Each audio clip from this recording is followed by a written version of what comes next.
na medida em que nós passamos a conviver com um tempo que exige, que exige uma aceleração, né? O conhecimento se acelerou, a vida se acelerou, o ritmo da vida se acelerou. E o tempo para a literatura, quer dizer, a literatura exige um tempo de disponibilidade do leitor. E isso, o mundo moderno, o mundo contemporâneo, desde a segunda metade do século XX, o processo de aceleração é tão grande, com a rede, então, isso se acelerou muito mais.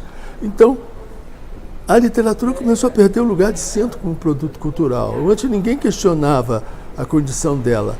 Então, quando começa a surgir a narrativa curta, né, essa narrativa curta vai começar no final, vai ganhar presença no final do século XIX, tanto que Machado diz que quando Machado começa a escrever os contos, havia um estranhamento quanto a esse tipo de narrativa curta. E ele diz isso num determinado momento, quando ele se refere a seus próprios contos, ao conto em geral, que começa na França esse tipo de narrativa. Então o conto, ele não pega uma totalidade como romance, ele pega um instantâneo, ele focaliza um fragmento de realidade, então ele tem um tempo menor, menores personagens, ele tem um foco também mais direcionado. E isso favorece a leitura.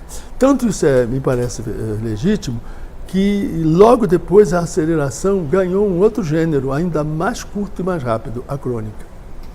E a crônica fica no intervalo, nessa zona intermediária entre o literário e o não literário. Que o que é a crônica? É o passeio de uma sensibilidade, de uma personalidade, a partir de um fato que ele escolhe, do presente, do passado, ou da sua realidade, ou da sua imaginação. E discorre sobre esse tempo. É curto, facilita a leitura, o leitor vai a ele com mais naturalidade, porque não está sendo exigido dele passar 2, 3 dias lendo um romance. É certo? Não que ele não vá ler o romance, mas o gênero começa a atender mais rapidamente a ele. Isso aconteceu com os contos do Machado. A complexidade do romance e a maior facilidade, aparente facilidade de capital que está no conto, favoreceu esse ingresso na obra dele. O que é que acontece com o conto dele? É que os contos dele não diferem da visão de mundo dele dos romances. Só que no conto ele focaliza determinados espaços menores de reflexão. Percebe? A inveja, a cobiça, né? A morte, o ódio, né? Aquelas características do psiquismo humano que o tempo não conseguiu destruir.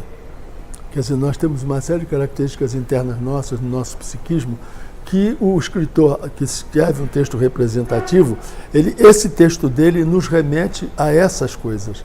Tanto que há pessoas que, quando leem uma historinha, né, acontece muito isso, as pessoas dizem assim, puxa, era isso que eu queria dizer, esse texto diz tudo que eu queria dizer. Muita gente tem essa sensação. Quando eu publiquei as Memórias Póstumas de Capitu, que é uma resposta ao Dom Casmurro, eu me surpreendi com alguns telefonemas de leitores, coisa curiosa. Uma leitora me ligou e perguntou se eu era o autor do livro, eu disse que era, e ela disse, você é Domício? Eu disse, sou. Você escreveu as Memórias de Capitu? Fui eu mesmo. Muito obrigado. Ela disse tudo o que eu queria dizer ao meu ex-marido. Isso é fantástico, quer dizer, ela não pediu, ela só ligou para dizer isso, entendeu? Um outro professor, era professor, falando, me ligou, era um homem, me ligou e eu pensei que ele fosse criticar o fato de eu ter usado a Capitu. Não! Eu disse, mas meu amigo, você está tão irritado, ele estava muito agressivo do outro lado da linha.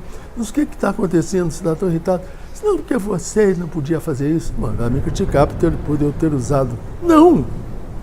Eu sempre fui apaixonado por essa mulher. Você destruiu as minhas ilusões. Aí eu disse, amigo, procura um analista. Era a única coisa que eu podia dizer para ele no telefone. Mas o curioso é ele ter se identificado, quer dizer, ter se identificado de tal forma com a história que ele se apaixonou pela personagem. Isso é comum, né? Então isso é um mistério da literatura. Explicar isso vai ser difícil.